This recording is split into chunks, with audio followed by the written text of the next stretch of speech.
લેક્ચરમાં આપણે તમારું ચેપ્ટર નંબર જે 4 છે why is the sea blue, બરાબર, એ ડિસ્કસ કરવાના છે. સૌથી પહેલા જોઈ લઈએ કે તમારું જે ચેપ્ટર છે, બરાબર, એમાં શું કહેવા માંગે છે. બેઝિકલી એ ચેપ્ટરનો ઓબ્જેક્ટ શું છે, રાઈટ. સો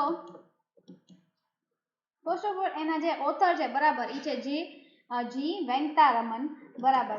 હવે એ શું કહેવા માંગે છે એસેમાં. સો બેઝિકલી આ એક એસે છે, બરાબર. એમાં આ જે ઓથર છે, બરાબર, એ કોઈ એક જગ્યાએ જતા હતા, એક જગ્યાએથી બીજી જગ્યાએ, અને જ્યાં એને દરિયો દેખાય છે, તો એના પાછળનું જે રીઝન છે એ શિપમાં બેઝિકલી જતા હોય છે, તો એના પાછળનું રીઝન છે કે સુકામાં દરિયો છે એ બ્લુ કલરનો જ કેમ છે, એમ બીજો એક કલર ક્યું નહીં. એના માટેની ઘણા બધા લોકોએ ઘણી બધી થિયરીઝ આપેલી છે. એમાંની અમુક થિયરીઝ આપણને એક્સપ્લેન કરેલી છે. અને દેન આફ્ટર એનું જે લોજિકલ જે વસ્તુ હોય છે, જે બેઝિક રીઝન હોય છે, એ જે ઓથર છે એ આપણને આ વસ્તુમાં કહે છે. So first of all we are going to start with about the essay. The essay is a perceptive document about the determined pursuit of science that Raman evidenced in his life, irrespective of other pulls, pressures, and social obligations. For him, the problem on hand was of utmost priority, and perhaps it was this dedication that brought him brilliant fame in the world of science. Despite the fact that he belonged to a country which was not at the forefront of the scientific world at that time. હવે આમાં રમન કરીને જે character છે એની વાત કરવામાં આવી છે કે જે સાયન્સની ફિલ્ડ છે, બરાબર, એમાં બહુ સારું એવું નામ છે. સાયન્સની ફિલ્ડમાં એને ઘણું બધું ફેમ કમાવેલું છે, બરાબર. એની વાત કરવામાં આવી છે. તો કે એમના માટે શું હતું, એમના માટે એવું હતું કે એને જે રિસેન્ટલી સિચ્યુએશન્સ જે હોય એમાં જે મેઇનલી પ્રોબ્લેમ હોય, બરાબર, એટલે કે ત્યારે જે પ્રોબ્લેમ હોય એની સૌથી પહેલા પ્રાયોરિટી હોય કે કાંઈ પણ વસ્તુ થાય, સૌથી પહેલા પ્રાયોરિટી કોને આપવાની, તો કે આ પ્રોબ્લેમના સોલ્યુશનને, કઈ રીતે આનું સોલ્યુશન નીકળી શકે. અને એને એની લાઈફમાં જે સાયન્સના બધા રૂલ્સ છે, બધું જે વસ્તુ છે એ કઈ રીતે એક્સેપ્ટ કરેલા હતા, તો કે એને કોઈ બુલિંગ કરવામાં નહોતું આવ્યું, કે પ્રેશર કરવામાં નહોતું આવ્યું, કે એને એવું કોઈ સોશિયલ ઓબ્લિગેશન્સ નહોતું કે એને આ કરવું જ પડશે કે વોટ્સો એવર, બરાબર, એવું કંઈ જ કરવામાં નહોતું આવ્યું. બટ એને એની જાતે જ એમને આ વસ્તુ ગમતી હતી, તો સાયન્સમાં એમને અલગ અલગ વસ્તુઓ છે એની શોધખોળ કરી ને બધી વસ્તુ કરી. અને એવી જ રીતે એમાંની એક વસ્તુ છે that why sea is blue, બરાબર, એની વાત આપણને આ તમારા એસેમાં કરવામાં આવી છે. અને મેઇન વસ્તુ તો એ છે કે એ જે કન્ટ્રીથી બિલોંગ કરતા હતા, બરાબર, જ્યારે એમને ફેમ મળ્યું, ઘણું બધું મળ્યું, જે કન્ટ્રીથી બિલોંગ કરતા હતા એમાં એવું હતું કે એને લાસ્ટ ટુ લાસ્ટ એમને એનું જે કન્ટ્રી હતું, બરાબર, એ કોઈ પણ વસ્તુ અથવા તો કોઈ પણ વ્યક્તિ ત્યાંનો સાયન્સ માટે જાણીતો નહોતો. આ જે છે એ સૌથી પહેલા જાણીતા વ્યક્તિ અને પ્રખ્યાત વ્યક્તિ બનેલા હતા સાયન્સમાં. So now we are going to start with the main aspect. Raman's interest in optics becomes evident while he was in college. In fact, his very first paper was on optics. The interest continued even while he was doing research at the association. Later, when he became the Pallet professor, he was able to assign various problems in optics to his students. Among other things, light can be reflected or diffracted as it goes past an edge or interfere when passing through many slides, etc. બરાબર. તો આપણને અહીંયા સ્ટાર્ટિંગમાં એ વસ્તુ કહેવામાં આવી છે કે એ જે મિસ્ટર રમન હતા, બરાબર, એનો ઇન્ટરેસ્ટ ક્યારથી લાગ્યો હતો ઓપ્ટિક્સના સબ્જેક્ટમાં, તો કે જ્યારથી એ કોલેજમાં હતા, બરાબર. એનું જે સૌથી પહેલું પેપર હતું, બરાબર, એ બી ઓપ્ટિક્સનું હતું. અને દેન આફ્ટર એમણે એનો આ ઇન્ટરેસ્ટ છે એ કન્ટિન્યુ રહ્યો હતો. અને એને છે ને એસોસિએશનના જેમાં હતા, બરાબર, એમાં એને એની રિસર્ચ છે એ બધું કરેલું હતું. એનું ઇન્ટરેસ્ટ એમાં એ સબ્જેક્ટમાં હતું એટલે એનું રિસર્ચ એમને કન્ટિન્યુ કરેલું હતું. દેન આફ્ટર એ જ્યારે પ્રોફેસર બન્યા, બરાબર, ત્યારે એને વેરિયસ ટાઈપ્સ ઓફ ઓપ્ટિક્સના જે સબ્જેક્ટ છે, બરાબર, એના પ્રોબ્લેમ હોય એનું સોલ્યુશન બી કોને આપતા હતા, તો કે એના સ્ટુડન્ટ્સને આપવા માટે એબલ થતા હતા. અને કઈ રીતે લાઇટ્સ છે, બરાબર, પ્રકાશ પડે છે, શું થાય છે, કેવી રીતે છે, તો આવા જે બી ટાઈપના ઓપ્ટિક્સના સબ્જેક્ટ હતા જેમાં ટોપિક ઇન્ક્લુડેડ હતા, બધી વસ્તુ છે એ એના સ્ટુડન્ટને સમજાવતા હતા. Then after in 1990 Raman wondered about the connection between the phenomenon of diffraction and molecular scattering. એટલે કે આ સાયન્સના અમુક વર્ડ્સ છે, બરાબર, એ બંને વચ્ચેનું કનેક્શન શું છે એ સમજાવવામાં અથવા તો એ સમજવામાં એ ક્યારે પાસ થયા હતા, તો કે 1990માં. After Keen and Porter passed the beam of white light through a tank containing a solution. Certain chemicals were then added to this solution so that it gradually changed from a clear liquid into a turbid one. Naturally, the intensity of the transmitted light decreased as the turbidity increased, and at one stage the light was almost cut off. But now there was a surprise. Keene and Porter found that with the further passage of time, light began to be transmitted again. Not only that, but the color of the transmitted light went through a series of changes: indigo, blue, blue green, greenish, greenish yellow, and finally white.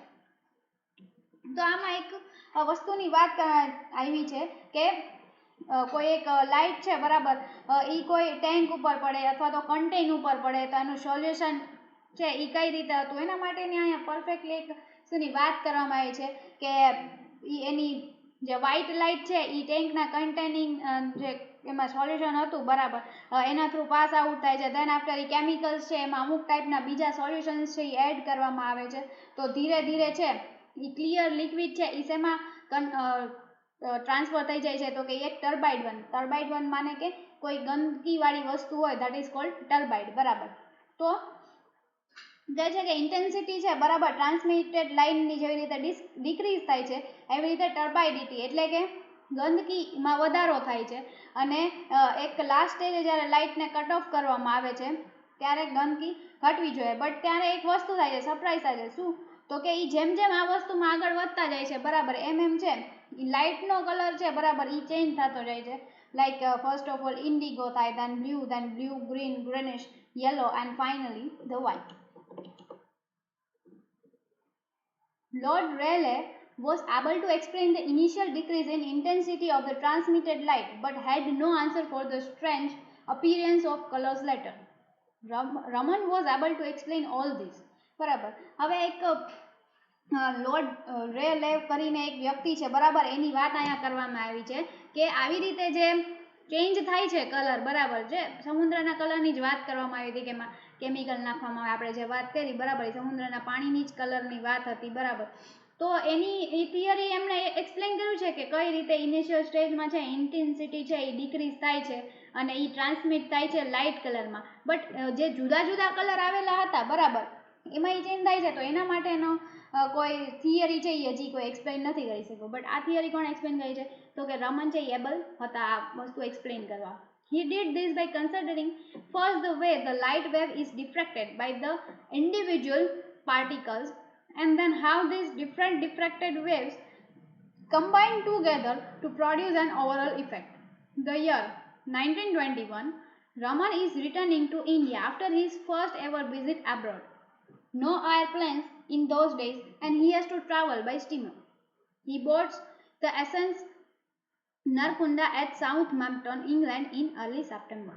એટલે કે આ વસ્તુ છે એમણે ક્યારે કરેલી હતી, કઈ રીતે કરેલી હતી, આ થિયરી એને કઈ રીતે એક્સપ્લેન કરેલી છે તો કે જે યર હતું 1921 બરાબર જ્યારે છે ઇન્ડિયાથી પાછા જતા હતા, એની જે ઇન્ડિયાની જે વિઝિટ હતી એના પછી ફર્સ્ટ એવર પાછા એબ્રોડમાં જતા હતા. ત્યારના દિવસમાં કોઈ બી એરોપ્લેન્સ અવેલેબલ નહોતા એટલા માટે એને શેનાથી ટ્રાવેલ કરવું પડતું હતું, સ્ટીમરથી ટ્રાવેલ કરવું પડતું હતું. Raman is least interested in such entertainment. Instead, he spends all his time on the deck watching the sea. હવે જે હતા બરાબર એને સ્ટીમરથી જવાનું હતું, ઇન્ડિયાથી ઇંગ્લેન્ડ જવાનું હતું. તો બટ ઓબ્વિયસ છે કે ઇંગ્લેન્ડ પહોંચતા સ્ટીમર થ્રુ પહોંચતા ઘણો બધો ટાઈમ લાગે. એટલે સ્ટીમરના ઓનર્સ હોય બરાબર એના મેનેજમેન્ટ હોય એ લોકોએ શું કરવું કે ઘણા ટાઈપની એન્ટરટેઇનમેન્ટ માટેની વસ્તુઓ હોય, લાઈક ઘણી બધી ગેમ્સ રાખેલી હોય, મ્યુઝિક હોય એન્ડ ઓલ થિંગ. પણ આમાં જે હતા એ બધી એન્ટરટેઇનમેન્ટની વસ્તુમાં છે ને બહુ લીસ્ટ ઇન્ટરેસ્ટેડ હતા. અને એનો ટાઈમ છે એ શેમાં હતા તો કે દરિયાના પાણીને જોવામાં જ આખો એનો ટાઈમ છે એ સ્પેન્ડ કરતા હતા. He is fascinated by the deep blue color of the Mediterranean and begins to wonder why the sea is blue. Earlier, Lord Rayleigh, who had successfully explained the blue color of the sky, had declared, "The much admired dark blue of the deep sea has nothing to do with the color of water, but is simply the blue of the sky seen in reflection." In short, the sea is blue because it is merely reflecting the blue sky. This was Lord Rayleigh's explanation. એટલે કે આ વસ્તુમાં રમન છે એ વસ્તુ જોતા હતા કે કઈ રીતે છે પાણી બ્લુ છે કે શું કામ દરિયાનું પાણી બ્લુ છે, એના માટે બધું વિચારતા હતા, કરતા હતા, એન્ટરટેનમેન્ટમાં એ નહોતા આપતા, બરાબર. અને જેમ જેમ એનું સફર છે આગળ વધતું ગયું એમ એમ વિચારતા ગયા કે શું કામ આવું છે, કેમ શું કામ બ્લુ પાણી, અને એની જે થિયરીઝ છે એ મગજમાં આવતા રહ્યા. આની પહેલા જે લોર્ડ રેલે છે એ સક્સેસફુલી થયા હતા એની એક્સપ્લેનેશન આપવામાં કે સ્કાયનો કલર બ્લુ શું કામ છે, તો કે એમણે શું કીધેલું હતું that the much admired dark blue of the deep sea has nothing to do with the color of water but is simply the blue of the sky seen in reflection. કે સ્કાયનો કલર બ્લુ શું કામ છે, તો કે એના theory પાછળના એના colour પાછળનો કોઈ એક્સપ્લેનેશન નથી, બટ ધ સિમ્પલ થિંગ છે કે સ્કાયમાં છે આ જે ડીપ બ્લુ કલર છે સીનો, બરાબર, એનું જસ્ટ રિફ્લેક્શન છે સ્કાયમાં, so that why the sea is blue.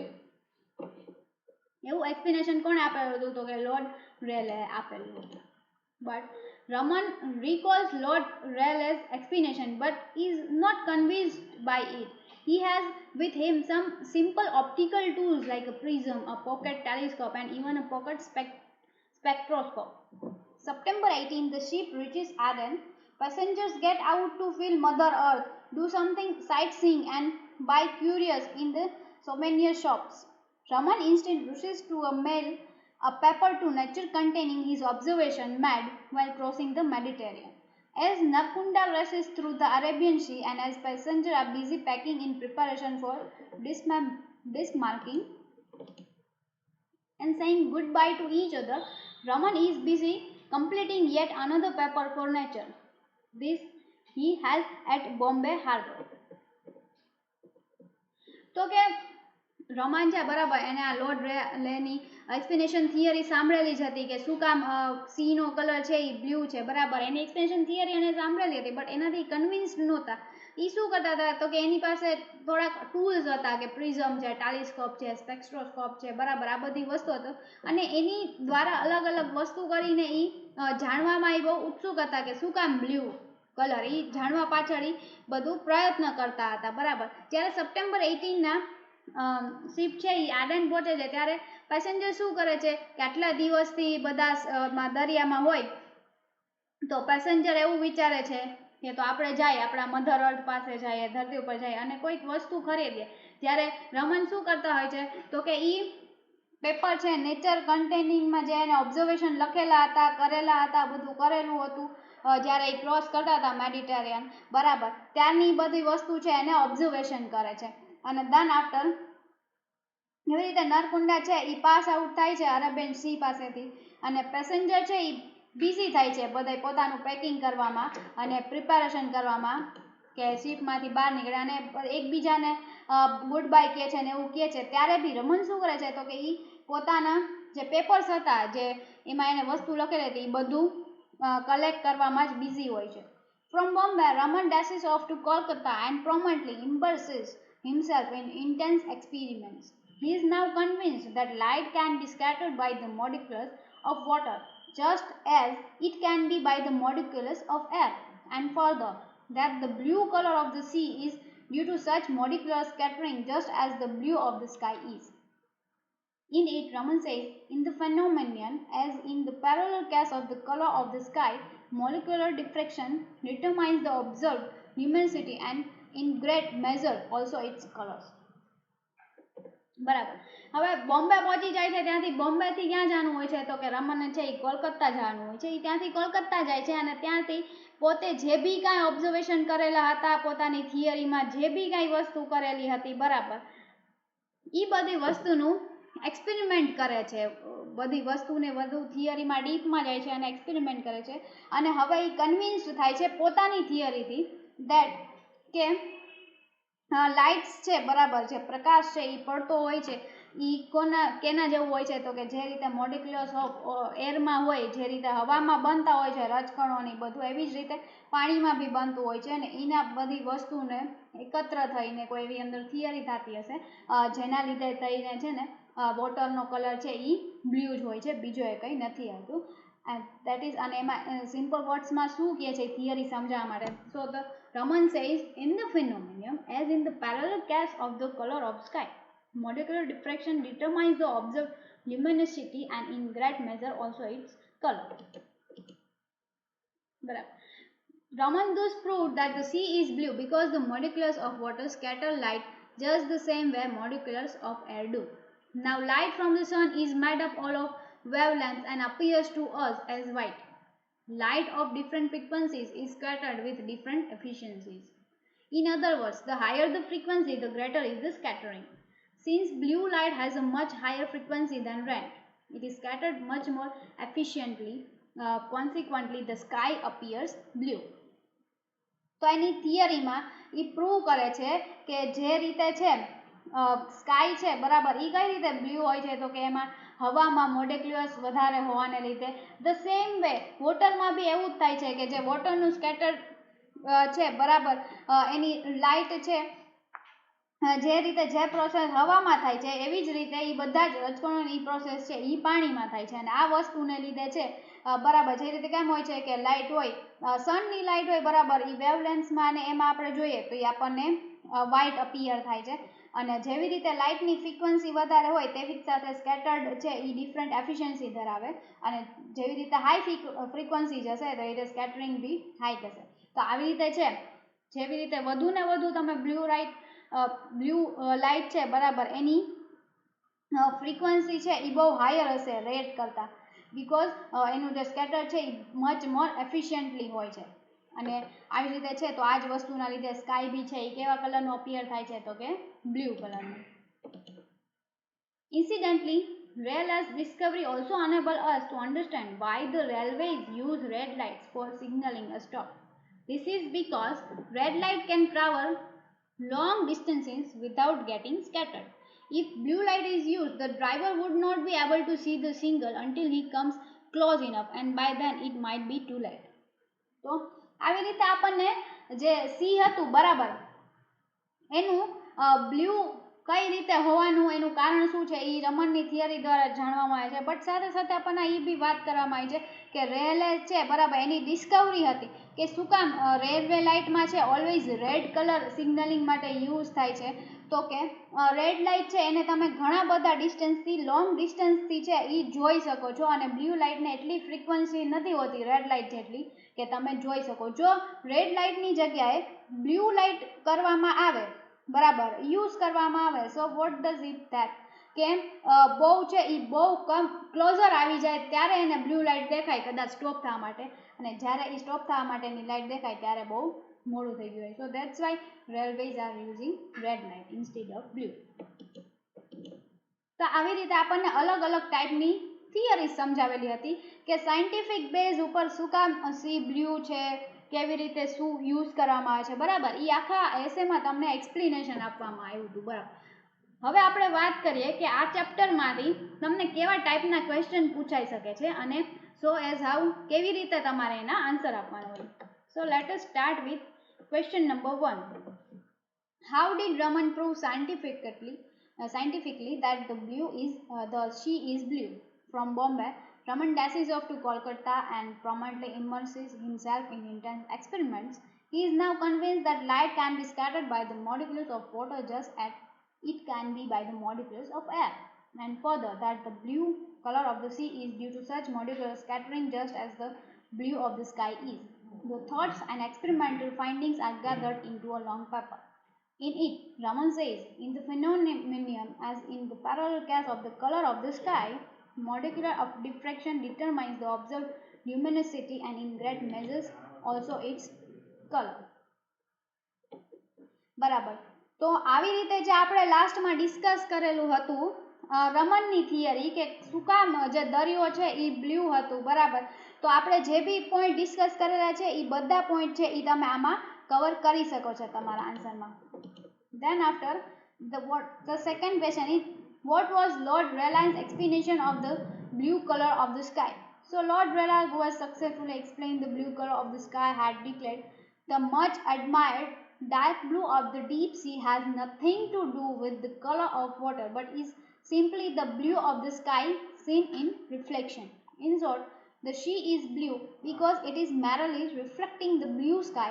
This was Lord Rayleigh's explanation. તો લોર્ડ રેલેના એક્સપ્લેનેશનમાં અહીંયા પૂછવામાં આવ્યું છે કે એમને શું એક્સપ્લેનેશન કરેલું હતું કે શું કામ સ્કાયનો કલર બ્લુ છે, તો એ થિયરી બી આપણે ઓલરેડી ડિસ્કસ કરી લીધી છે સ્ટોરી એક્સપ્લેનેશનમાં, તો એ જ સેમ છે, તમે આન્સર આમાં લખી શકો છો.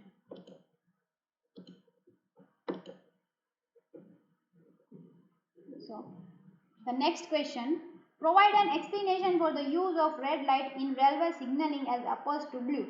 જે આપણે લાસ્ટમાં ડિસ્કસ કરેલું છે કે બહુ દૂર હોય બરાબર રેડ લાઇટની ફ્રીક્વન્સી છે એ ઓછી હોય છે in comparison of blue light, તો જો બહુ દૂર હશે બરાબર તો બ્લુ લાઇટ એટલી નજીક નહીં દેખાય દૂર સુધી અને નજીક જઈને જોવું પડશે, એટલા માટે થઈને એ રેડ લાઇટ યુઝ કરે છે. But still we are writing some points like railways discovery also enables us to understand why the railways use red light for signaling a stop. This is because red light can travel long distances without getting scattered. The engine driver can therefore see the signal from a sufficiently long distance and apply the necessary brakes. If the blue light is used, the driver would not be able to see the signal until he comes close enough, and by then it might be too late. તો આપણને અહીંયા એ જ વાત કરવામાં આવી છે કે long ડિસ્ટન્સમાં red colour છે એ વધારે અફેક્ટ થાય, એની ફ્રીક્વન્સી વધુ હોય એટલે તમે એને જોઈ શકો, તો આ જ રીઝનથી છે એ રેડ લાઇટ યુઝ કરવામાં આવે, બ્લુ ના કરવામાં આવે. બિકોઝ જો બ્લુ સિગ્નલ છે બ્લુ કલર એ યુઝ કરવામાં આવે તો એન્જિન ડ્રાઈવર છે એ સફિશિયન્ટ ટાઈમમાં બરાબર નેસેસરી જ્યારે બ્રેક્સ લગાવવાની હોય ત્યારે લગાવવા માટે અનેબલ હોય, એટલા માટે એ ટાઈમે અને એ વસ્તુ પાસે પહોંચ્યા પહેલાં જ બ્રેક લગાવી દે બરાબર, એના માટે છે એ બેઝિકલી રેડ લાઇટ યુઝ કરવામાં આવે છે બ્લુ લાઇટની જગ્યાએ. Then after next question is, what were the thoughts that came to Raman as he was on board the ship and watching the Mediterranean? તો આમાં તમે લખી શકો છો બરાબર, આમાં મેં અમુક એવા પોઈન્ટ્સ ઇન્ક્લુડ કરેલા છે આ આન્સરમાં જે મેં તમારી સ્ટોરી એક્સપ્લેનેશનમાં નથી લીધા, બટ આપણે સ્ટોરી એક્સપ્લેનેશનમાં મેં બધા પોઈન્ટ કહી દીધા હશે તમને, જે મેઇન પોઈન્ટ્સ હતા બરાબર એ મેં કન્સિડર કરેલા છે. બટ આમાં એવા પોઈન્ટ્સ લીધેલા છે જેમાં તમે એની જર્ની કઈ જગ્યાએથી કઈ જગ્યાની છે એ લખી શકો છો. It is all up to you બરાબર, તમને એવું લાગે કે મને આ જર્નીના અને આ બધા કન્ટ્રીઝના ને એના નેમ યાદ રહે છે અને મારે લખવાનું છે, so you can write, otherwise it is not necessary કે તમે આ અમુક પોઈન્ટ્સ છે જે મેં ઇન્ક્લુડ કરેલા છે એ લ્યો, એવું કોઈ કમ્પલ્સન નથી. બટ હા, જે મેઇન ક્વેશ્ચન પૂછેલો છે બરાબર એનો આન્સર તમારે પરફેક્ટલી આપવો પડશે કે મેડિટેરિયન જાતા જાતા વચ્ચે જ્યારથી શિપમાં ચડે છે ત્યારથી કયા કયા વિચાર કરે છે શી બ્લુ છે એ વિચારવા માટે. So the journey to Bombay would take about 2 weeks. First around Spain, then past Gibraltar into the Mediterranean Sea, then via the Suez Canal into the Red Sea, and finally into the Arabian Sea for the home stretch to Bombay. To keep the passengers from getting bored during long journeys like this, the ship captains usually arranges games, parties, etc. Raman is less interested in such entertainment.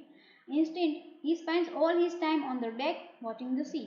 He is fascinated by the deep blue color of the Mediterranean and begins to wonder why the sea is blue. તો આવી રીતે તમે આટલા points છે બરાબર એ તમારા આન્સરમાં consider કરી શકો છો, અને દેન આફ્ટર તમે હજી આમાં આગળ તમારી રીતે બી બીજા ઘણા બધા પોઈન્ટ્સ નાખી શકો છો, કઈ રીતે એની થિયરી શું છે કેવી રીતે છે. બટ બની શકે કે તમને આ ક્વેશ્ચન અલગથી પૂછે કે એ જ્યારે બોર્ડમાં શિપમાં અંદર ગયો બરાબર ત્યારે શું વિચારતા હતા મેડિટેરિયન પહોંચ્યો ત્યારે, અને દેન આફ્ટર પછી એનાથી અલગ ક્વેશ્ચન પૂછે કે એની બેઝિકલી થિયરી એની શું આપેલી છે. તો આ બંને અલગ અલગ ક્વેશ્ચન જો આપેલા હોય તો આખું એક્સપ્લેનેશન આમાં ન આપો, ને કોઈ તમને ક્વેશ્ચન એક જ આપેલો હોય તો તમે ફૂલ ટુ ઓન આપી શકો છો. That is only the hints of your answer. You can elaborate your answer as you can. Done? So here have your chapter number 4, why the sea is blue, is over here. We will discuss our next chapter in our next lecture. Thank you.